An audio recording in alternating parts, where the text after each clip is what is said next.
that had seen better days. Her long blonde hair fell out of its loose ponytail, and she felt the dusty coating of flour on her face where she'd likely scratched an itch with coated hands. She had a sudden giddy urge to take Jake's comment to heart and go to the party in this outfit just to see her mother's reaction. By contrast, Jake already wore his suit, or as close to a suit as he'd be caught dead in, black dress pants, a white button-down shirt, purple tie shot through with silver threads, and a leather jacket he'd slung over his shoulder. He looked like he was heading out for a photo shoot in GQ. The combination fit his rugged good looks and slightly rebellious dark blonde shoulder-length hair to a T. Then again, most outfits suited him. He was just that sexy. She felt a happy warmth spreading through her belly simply seeing him standing there in their house.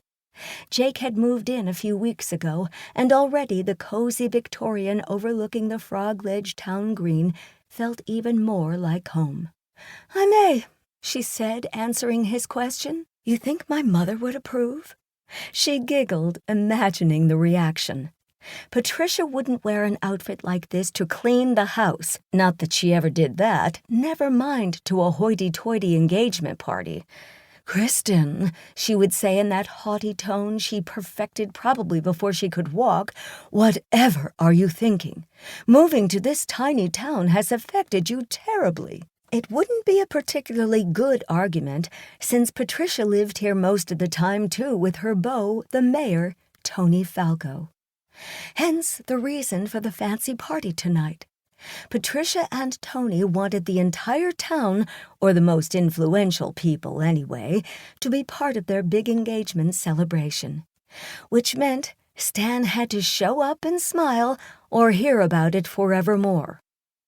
"You always look gorgeous to me, you know that, which works out to your advantage because," Jake glanced at his watch, "you really don't have time to shower."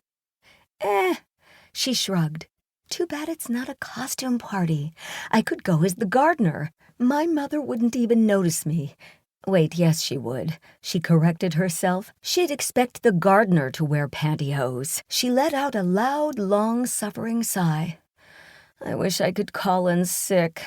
Good luck with that," Jake said dryly. "When did you get back from the pub? I didn't even hear you come in." Jake owned McSwig's, Frog Ledge's legendary Irish pub. Saturdays were the busiest night of the week, and since he wouldn't be working, he'd gone over to help his staff set up. "About an hour ago. The mixer was going, so I didn't want to disturb you." He kissed her, then ran a finger down her nose. "You have flour on your nose." She scrubbed at it self-consciously. "I know.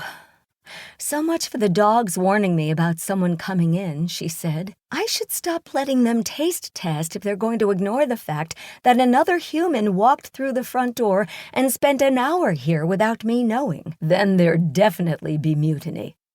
So are you going to get ready? Want me to let your mother know we'll be a few minutes late?" Stan wrinkled her nose. "I wouldn't bother. We'll get there when we get there." She hesitated. "Unless there's some emergency that would keep us from going?" "Nice try," he said. "You know you'll never get away with it." "Tell me about it," she grumbled. "When did I become such an introvert? All I want to do is stay home and snuggle with you and the dogs and cats." He pretended to consider this. "I don't think you're an introvert. I think I'm irresistible."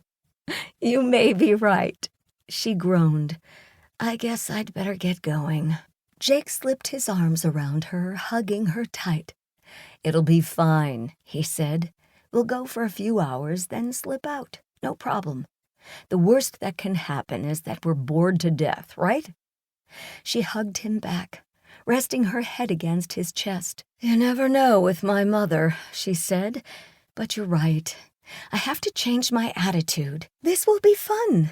She stepped back and squared her shoulders, readying for battle. "We'll have a fabulous time." "Practice that in the shower," Jake advised. "Stop gritting your teeth and try it with a smile." Going now." She tried not to think about how she'd...